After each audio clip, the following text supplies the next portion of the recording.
ketika kita menemukan masalah apapun, ketika kita larikan ke Tandi, alhamdulillah ya kan gitu. Iya. Seolah-olah ketemu nih jawabannya harus seperti apa. Menjaga tentang akhlak kita itu di kehidupan sehari-hari kita yang kadang kita harus jaga benar-benar. Emblem di belakang kita itu nempel. Benar. Ya kan, mau kita kemana-mana pasti orang tahu. Iya. Muridnya Abah Anom. Assalamualaikum warahmatullahi wabarakatuh. Alhamdulillah. Waalaikumsalam warahmatullahi wabarakatuh. Alhamdulillah wassalatu wassalamu ala Rasulillah wa ala alihi wa ashabihi wa mawala. Apa kabar nih teman-teman TK News? Mudah-mudahan semuanya dalam keadaan cager, bager lahir batin. Hari ini podcast Tasawuf kedatangan Ustadz Panji Asmara. Dari namanya aja hati kita udah berbunga-bunga nih. Apa kabar Ustadz? Alhamdulillah sehat. Ustadz ya. Gimana kegiatan Ustadz? Ya seperti Lancar. ya kan? Lancar. Barokah lah. Mudah-mudahan. Alhamdulillah. Beliau ini LMK, Lembaga Musyawarah Kelurahan. Artinya punya kontribusi di tengah masyarakat. Iya, kurang lebih. Banyak kan persoalan-persoalan yang dihadapi ketika di tengah masyarakat tuh? Banyak. Kadang kita bantu menyelesaikan masalah-masalah di masyarakat itu mulai dari tingkat pemilihan RT, pemilihan RW, terus sampai masalah penyelesaian BPJS, sampai masalah kesehatan, apapun lah masalahnya kompleks di wilayah, yang memang kadang birokrasi di pemerintahan itu kadang terbentur dengan birokrasi atau prosedur yang memang masyarakat belum memahami. Akhirnya kita kasih jabaran, kita kasih tahu bahwa ini yang harus dilakukan, ya kan, mulai step 1, step 2, step 3. Ya alhamdulillah sekarang sudah mulai terurai dan selesai masalah-masalah. Itu kan kerjasama antara RT, RW ya. Ya pastinya.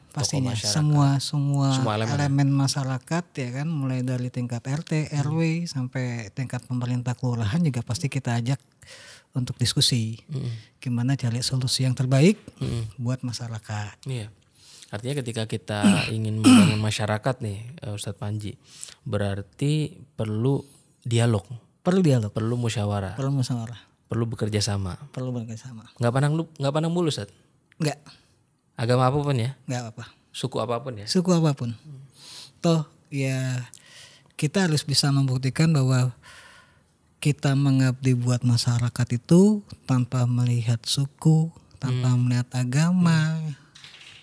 Yang penting tujuan dan tanggung jawab amanah yang kita pegang itu kita laksanakan dengan sebaik-baiknya. Cakep. Itu dari dari pengalaman Ustadz sebagai seorang LMK. Tapi di satu sisi Ustadz Panji kan juga Ikhwan TKN nih. Alhamdulillah. Mudah-mudahan diakui. Insyaallah. Insyaallah. Amin. Insyaallah.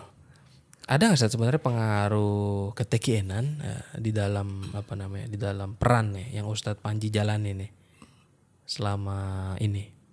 Pastinya banyak.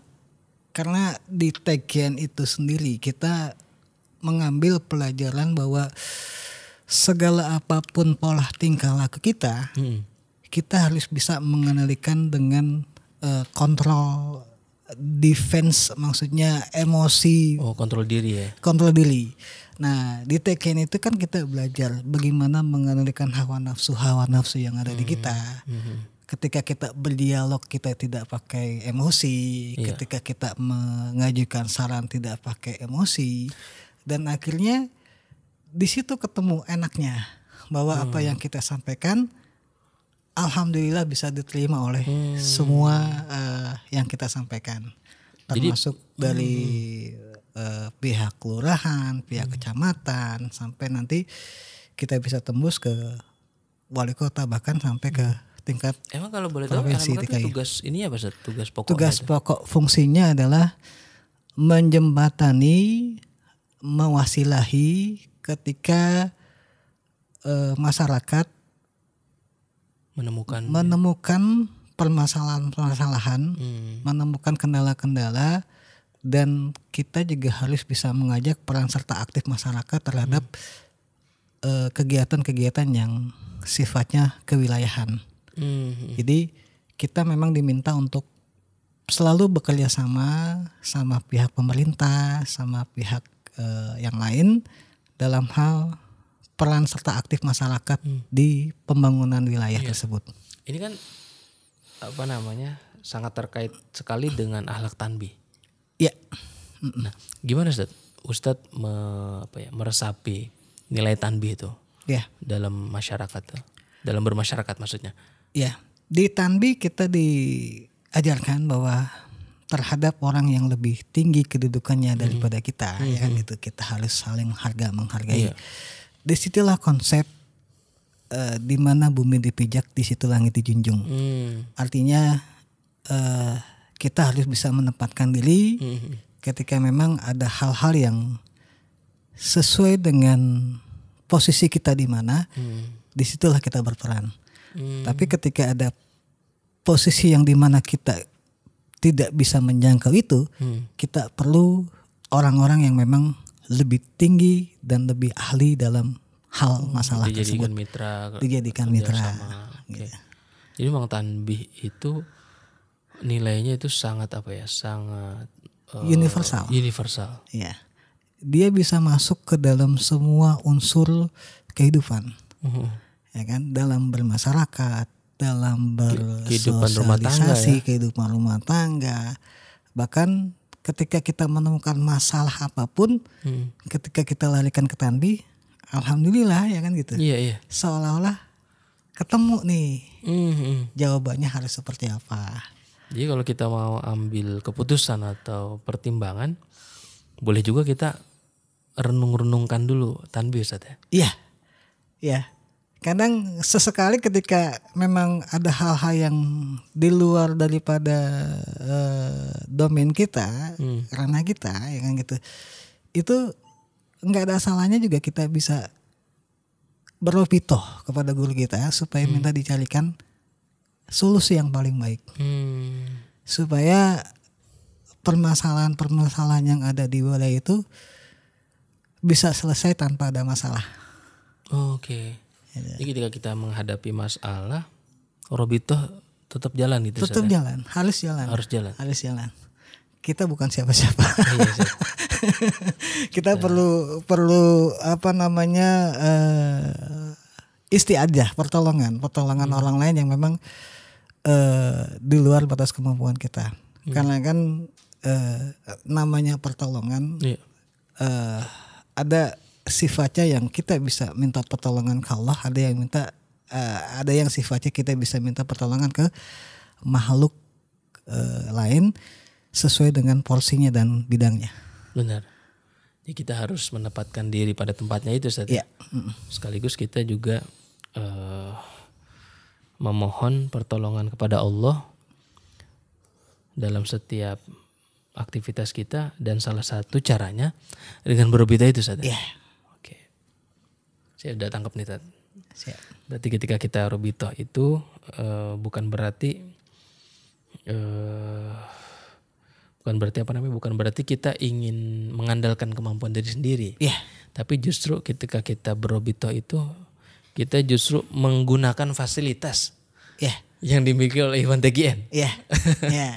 Karena fasilitas, ya. Fasilitas. Artinya kita punya fasilitas-fasilitas yang eksklusif.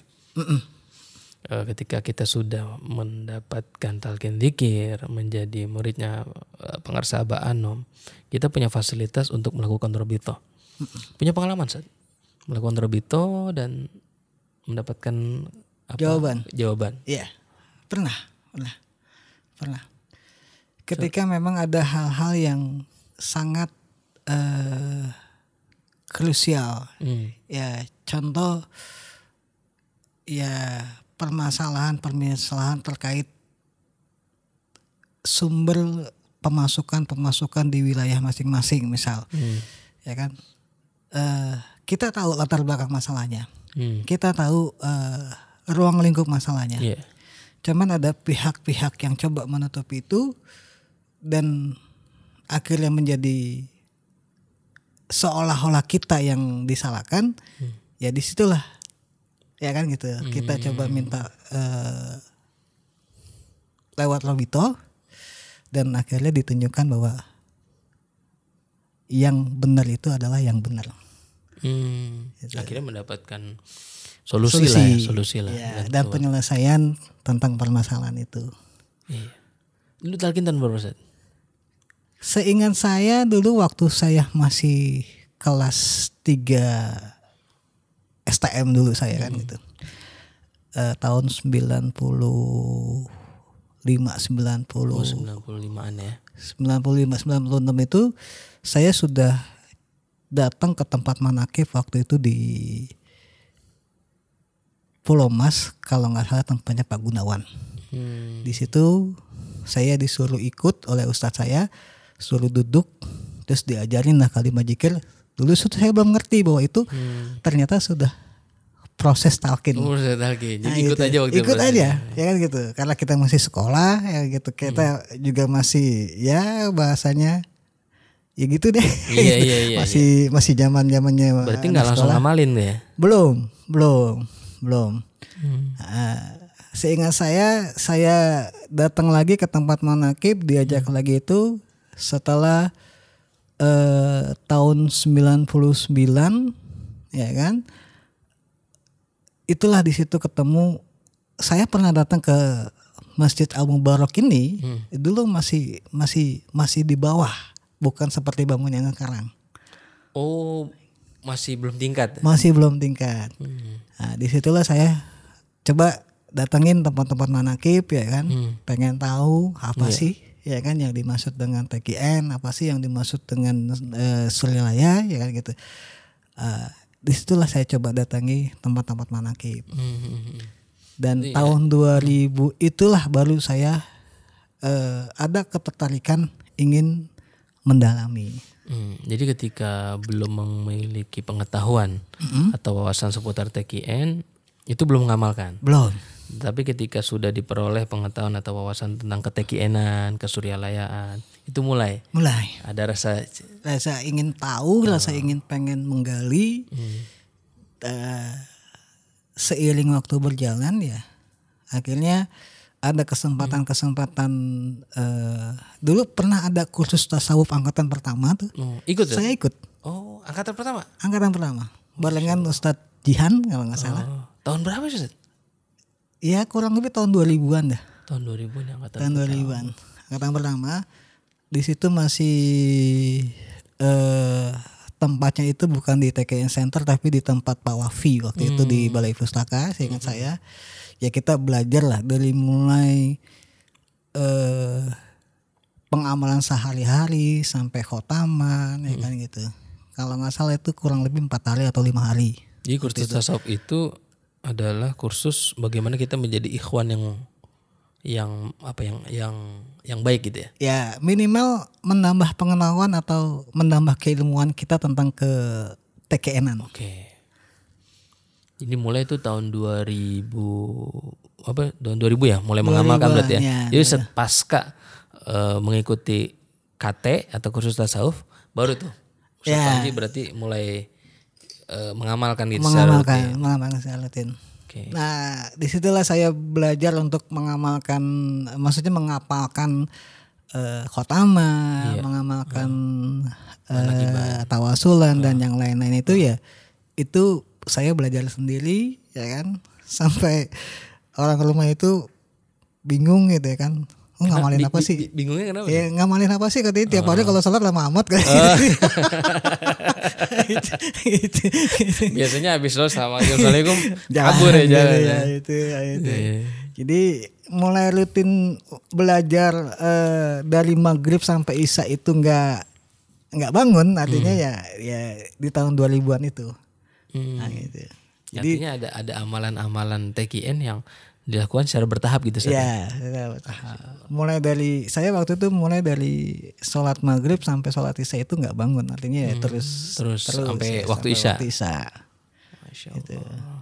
Gimana setelah mulai menjalankan ketekianan, ini apa keluarga juga diajak? Atau memang dari keluarga udah TKN ya, belum ya? Kalau dari keluarga saya pribadi, ada almarhum kakek saya itu dia belajar torikot Sajiliyah di Batu CMR, ya kan. Nah, ibu saya juga pernah bilang, lu tuh dikira sama kayak kakek lu katanya itu. Beda kali mak, saya bilang gitu. Iya. Ya, terus tapi ketika saya ajak ibu saya, gue pernah ikut katanya, udahlah gue ikut pakai lu aja katanya. Ya akhirnya ya udah ya kan gitu. Tapi saya berkeyakinan bahwa kalau dulu itu di tempat saya itu ibu-ibu sering mengajarkan jaroh, ya termasuk salah satunya ke Suryalaya dan beliau sempat ikut. Saya nggak tahu beliau sudah ditakin atau enggak waktu itu. Cuman kalau saya lihat foto-fotonya itu ya ibu-ibu itu suka pada foto di depan madrasahnya Abah, ya kan gitu. Abah waktu itu masih sehat ya kan gitu. Dan saya punya keyakinan bahwa mungkin ibu saya udah ditalkin ya. Udah pernah ditalkin. Karena kan yang ngebawa ke Suryalaya biasanya Ikhwan tuh. Biasanya Ikhwan. Dan Ikhwan pasti kan mengarahkan. Benar. Ya kan? Mudah-mudahan almarhumah tuh. Almarhumah. Itu sudah ditalkin. Istri udah juga Ustaz? Alhamdulillah, setahu saya istri saya itu ditalkin di tahun 2017 kemarin. 2017, belum lama berarti? Belum lama. Masih perlu dibina. Ada cerita nggak Ustaz? Ini antara asmara dengan istri nih, ada hubungan nggak atau jodoh gitu? Ada ya kan gitu. Jadi ketika tahun 2017 itu saya ziarah ke makam Abah Anom. Disitulah saya coba berkomunikasi lewat hati ya kan gitu. Saya bilang sama Abah, "Bah, udah capek nih Bah kosan ke sini," ya kan gitu. Ya kan gitu.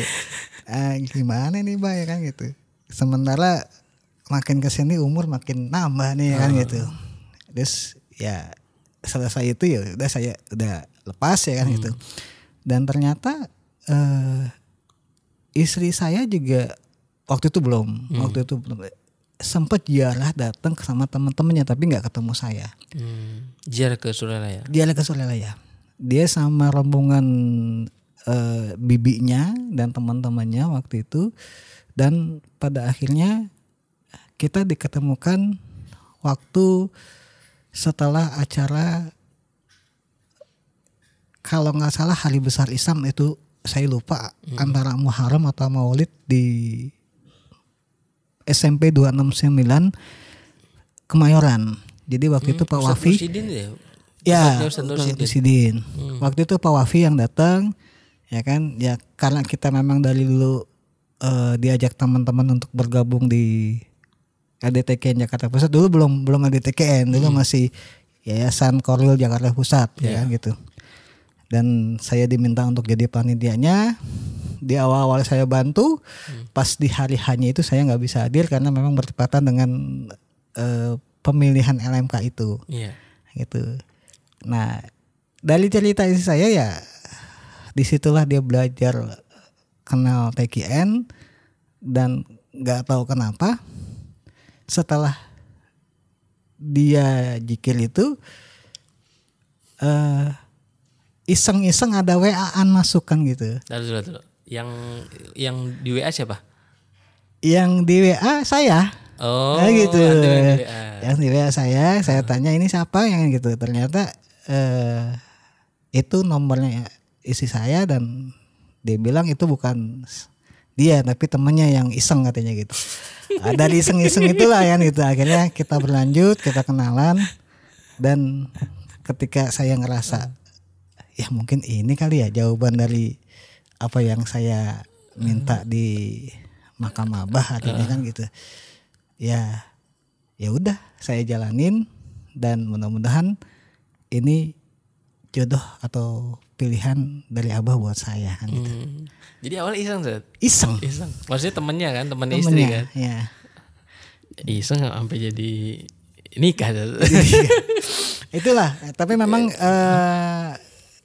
ya Nggak ada itu yang sebenarnya nggak ada yang kebetulan. nggak ada yang kebetulan. Nggak ada yang kebetulan. Nah, tadi makanya poin di Robito itu ya tentang apapun permasalahan kita yang memang kita di luar batas kemampuan kita, ketika kita sudah ya Allah ini gimana lagi jalan keluarnya kan gitu.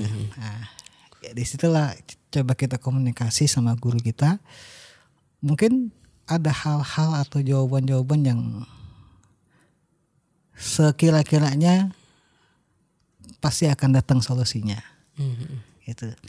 Mulai dari situ saya berkeyakinan bahwa ternyata guru saya bukan guru sembarangan. Gitu. Dan sebisa mungkin mudah-mudahan ya kan gitu sampai akhir hayat ya kita masih tetap di bawah bimbingannya gitu.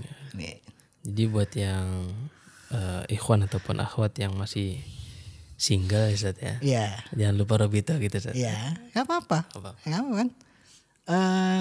Kadang kan kalau saya ingat kata ustadz atau guru-guru saya tadi bahwa apapun yang kita mau kita pinta.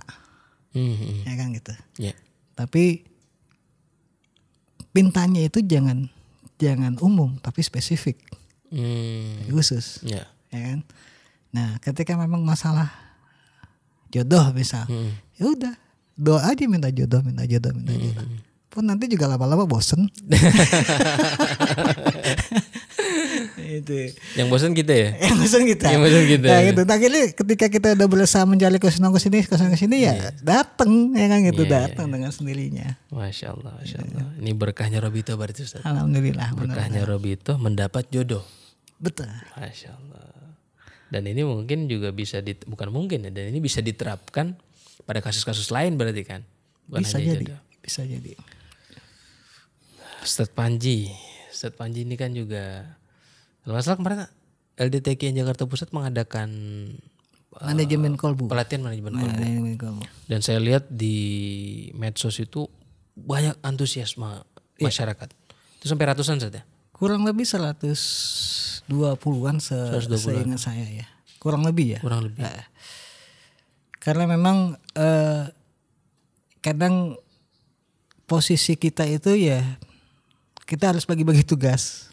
Nah kebenaran kemarin memang ada benturan dengan acara LMK, maka saya izin sama Bang Haji Ferry, Bang Haji mau izin ini ada acara LMK, kita bagi-bagi ya saya bilang gitu. Oh ya udah nggak apa-apa katanya. Toh yang penting dari awal kita sudah coba diskusi, kita sudah coba matengin, kita sudah rapat bagaimana nanti pelaksanaannya, persiapannya ya kan gitu.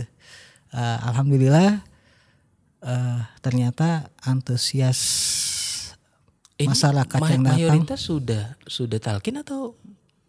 Kalau dilihat yang datang itu rata-rata bisa sekitar 70-30. 70 yang sudah ditalkin, 30 yang belum ditalkin. 30 dari puluhan lumayan banyak. Lumayan. Dan pada akhirnya itu berkelanjutan ketika setelah pelatihan itu selesai, kita masih ada WA group. Disitulah terus diarahkan, terus diinformasikan tentang kegiatan-kegiatan LDTKN di Jakarta Pusat. Jadi ada follow up-nya ya. Ada follow up. Jadi ketika ikhwan yang baru ditalkin zikir, mereka tahu harus apa, harus kemana. Iya. Gitu. Kalau umpama dilepas begitu aja, kesian juga ya. Kesian. Nyari gitu informasi. Karena kan berceceran informasi itu. Yeah. Nyari yang satu paket lah. Nah di Jakarta Pusat sendiri itu Bang Haji Ferry memang menyediakan totalitas semuanya untuk pengembangan. Itu kan free. Free. Itu dananya dari mana? Di RTTK Jakarta Pusat itu ada, biasanya kan dia kemarin itu mengadakan ziarah-ziarah. Terus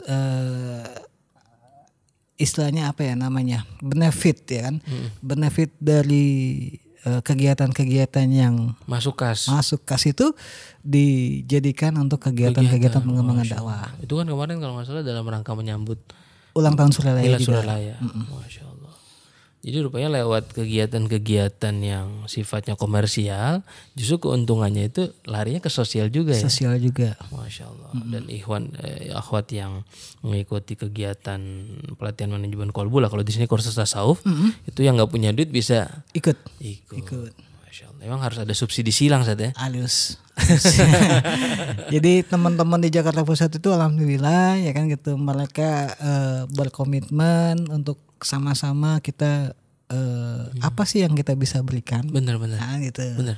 Ya kan, kita nggak bisa bantu lewat uang, ya kita bantu lewat tenaga, waktu dan segala macam. Toh yang penting kita sama-sama bekerja sama, saling bantu dalam rangka memang tujuan kita mengamankan, menjaga dan melestarikan TKN Suryalaya. Nah, dalam konteks ini mengamankan, melestarikan. Kalau saya tangkap ya dari ucapan Ustadz tadi, kita tidak hanya melestarikan atau mengamankan TKN Suryalaya ini melalui ucapan-ucapan, tapi juga lewat sikap kita, Ustadz. Aplikasi kehidupan kita. Aplikasi kehidupan. Karena orang tidak hanya melihat apa yang kita sampaikan, benar gitu, Ustadz. Ya, ya. Karena ada penilaian di lingkungan sekitar kita terhadap pola tingkah laku kita sehari-hari, ya kan? Dan itu menjadi tolak ukur atau menjadi perbandingan buat mereka. Katanya bicaranya tasawuf, katanya bicaranya thariqah. Tapi kalau masih ada sikap kita yang di luar konteks daripada kesyariatan, maka mereka tidak akan menggubris. Gitu. Jadi maksudnya secara syariat harus tepat. Harus tepat. Oke, secara akhlak harus tepat. Harus baik. Oke. Semua yang ada di kita, baik kita ini dipantau Ustaz, oleh masyarakat. Selalu dipantau. Jadi jangan coba-coba ngomongin TKN, tapi kalau syariat kita masih belum benar, akhlak kita masih belum benar. Benar. Karena itu akan berbenturan sendiri Ustaz ya. Iya. Oke. Iya. Dan akhirnya masyarakat jangan sampai nanti berpandangan negatif tentang amalan-amalan yang kita lakuin. Dia terutama TKN Suryalaya. Ya kan, karena nama TKN Suryalaya itu sungguh besar dan nilai value-nya banyak, karena mungkin di antara masyarakat Jakarta sudah tahu Suryalaya itu siapa, Abah Anam itu siapa.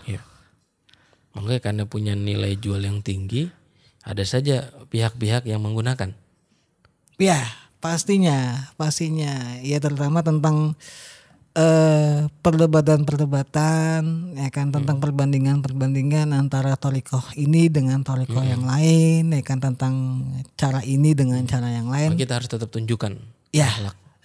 Makanya menjaga tentang akhlak kita itu di kehidupan sehari-hari kita yang kadang kita harus jaga benar. Iya benar, nggak gampang Ustaz. Nggak gampang benar. Nggak gampang.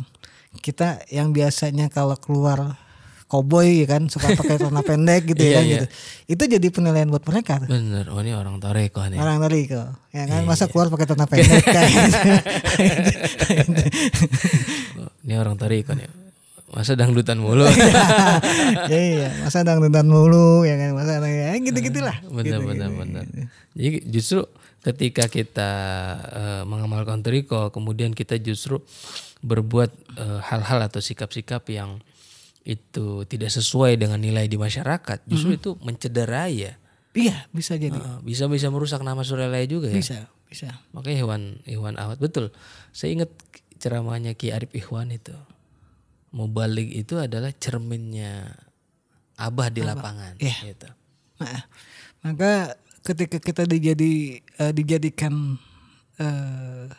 pengurus, kita dijadikan apapun dalam sisi kehidupan masyarakat kita, itu mungkin tanda kutip kita harus bisa mencerminkan perilaku kesuryalayaan kita di dalam kehidupan kita sehari-hari. Alat tangbinya jalan nggak gitu ya? Ya kurang lebih seperti itu, karena memang mau nggak mau, tidak suka nggak suka, emblem di belakang kita itu nempel. Benar-benar. Ya kan, mau kita kemana-mana pasti orang tahu. Iya. Muridnya Abah Anom. Benar. Gitu. Jangan bikin malu. Jangan bikin malu. Ya siapa? Siapa sih Nono? Mancing mulu, bini gak diurusin gitu. Gitu. Iya. Ya kadang orang mikir muridnya siapa kan gitu. Iya gitu. Belajar agamanya di mana? Belajar ngaji di mana kan gitu. Jangan bikin malu, bener. Iya gitu. Masya Allah. Jadi ketika orang sudah ditalkin, kita punya tanggung jawab untuk menjaga nama baik Suryalaya, nama baik Abah Anom. Masya Allah. Benar, Ustaz. Jadi dakwah bilhal itu jauh lebih efektif, Ustaz, dibanding dakwah dengan ucapannya. Iya, kadang orang menilai tingkah laku kita, ya kan. Ketika kita misal tenang dalam menghadapi apapun, nanti suatu saat orang akan bertanya, lu gimana sih bisa tenang kayak gitu padahal itu masalahnya luat gini. Iya. Nah, itu yang akhirnya orang tertarik. Ya kan gitu.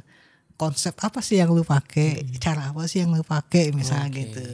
Dan akhirnya kita jelasin bahwa begini kan gitu. Iya.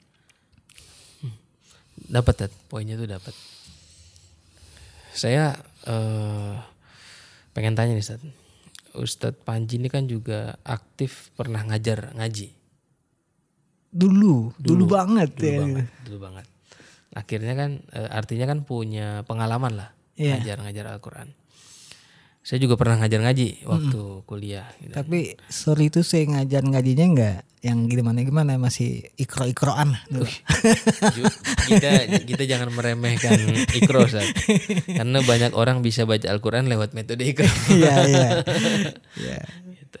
Saya juga punya pengalaman, Ustaz, ketika mengajar ikro gitu ya. Itu kan ikro 1, ikro 2 itu kan ikro yang paling fundamental. Yeah. Karena di sana itu makhrajnya harus bagus, kemudian juga panjang pendeknya harus tepat. Maka ketika sudah sampai ke ikro 3, ikro 4 itu kan udah mulai itu panjang pendek, ya kan. Kemudian makhrajnya juga kalau dari sejak awal ikro 1, ikro 2 ini diajarkan oleh orang yang makhrajnya kurang pas, itu jadi masalah juga, Ustaz. Nah, yang saya ingin tanyakan, sebenarnya model pengajaran Al-Quran gitu ya, terutama di masyarakat, karena antum kan aktif di masyarakat. Ini kan bukan hanya murid yang membutuhkan pengajaran Al-Quran, gitu. Dan kita juga sebagai penggerak pendidikan, pencinta Al-Quran, itu kan kita juga punya tanggung jawab. Tetapi di satu sisi, terkadang masyarakat kita itu menganggap sebelah mata pendidikan Al-Quran, sehingga ketika dimintai bayaran nih, mintai bayaran atau dimintai SPP lah, gitu, itu ada aja yang nunggak-nunggak, itu dari zaman saya tuh, dan sampai hari ini pun saya masih dengar gitu kasus-kasus seperti itu. Nah, sebenarnya idealnya kayak gimana, Ustaz ya?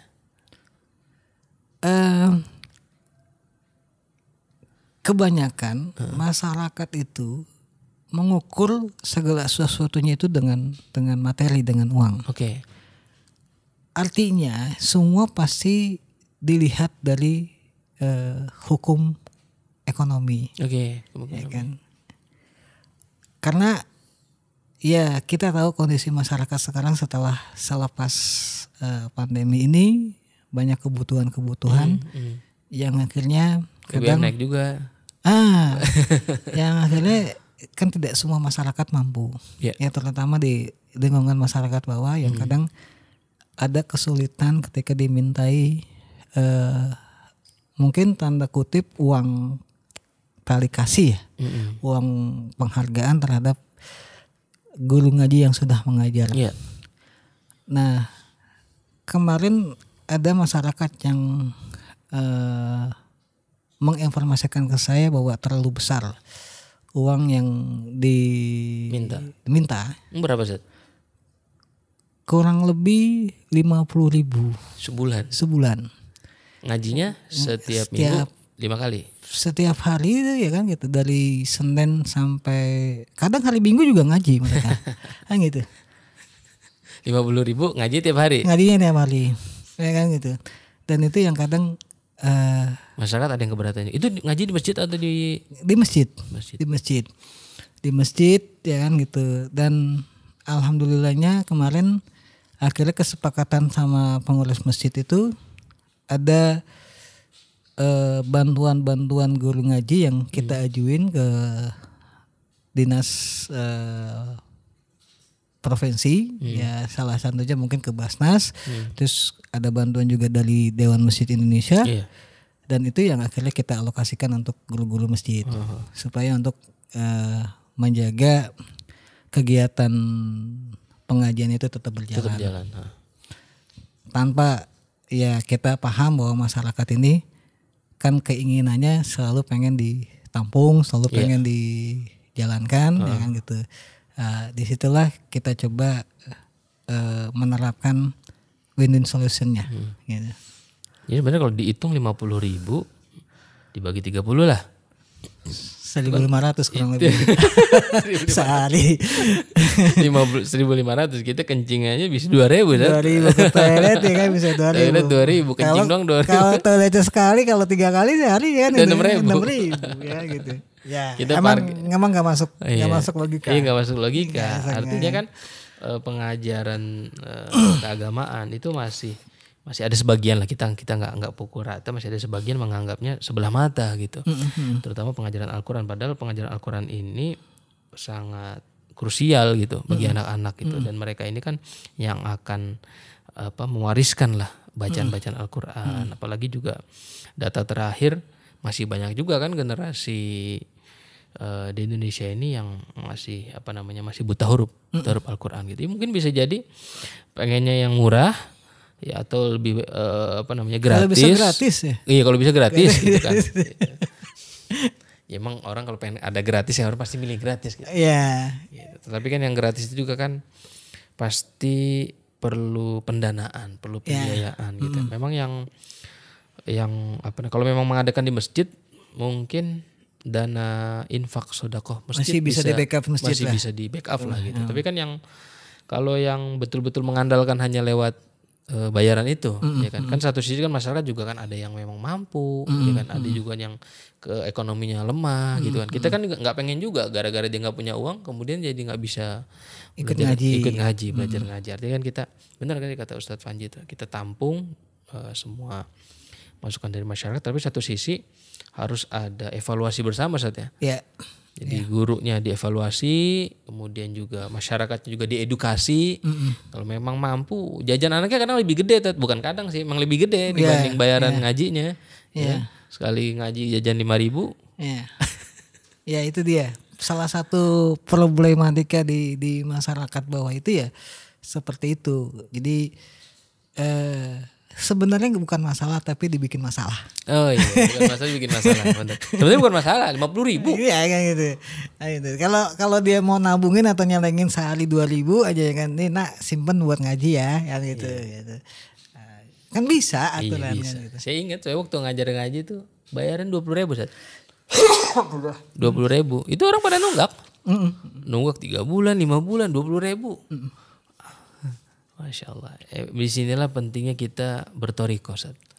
Menjaga keikhlasan. Jadi ketika kita mengajar Al-Quran, memang satu sisi kita punya kebutuhan yang harus dipenuhi. Gitu. Kita punya anak, punya istri gitu. Tapi satu sisi juga kita punya tanggung jawab sosial. Bagaimana supaya generasi muda ini bisa membaca Al-Quran, bisa mencintai Al-Quran, bisa mengamal Al-Quran.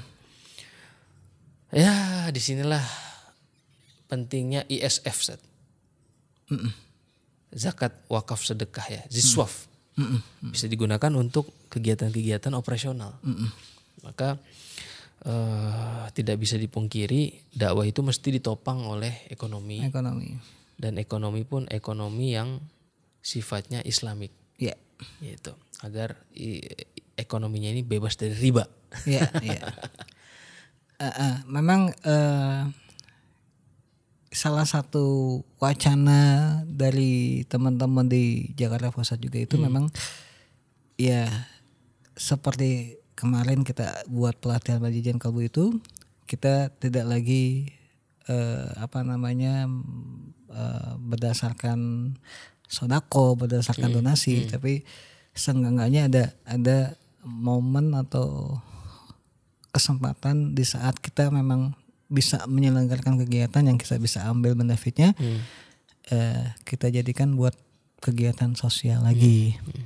Dan keinginan teman-teman itu ya nanti mungkin akan ada pengembangan dibilang peningkatan UMKM atau pelatihan itu ya nanti coba kita diskusiin di teman-teman RDTK Jakarta Pusat. Ya mudah-mudahan generasi kita ini bisa mendapatkan pendidikan Islam yang merata. Mudah-mudahan, amin. Karena biar bagaimanapun Islam ke depan ini akan dibawa oleh generasi muda saat sekarang, Sat. Iya. Ada closing statement, Sat? Closing statement hari ini mungkin khususnya untuk teman-teman ikhwan di manapun berada, ikhwan akhwat lah, bahwa berkeyakinanlah bahwa segala sesuatunya itu ketika kita yakin terhadap guru kita, insya Allah akan ada jalan keluarnya. Insya Allah.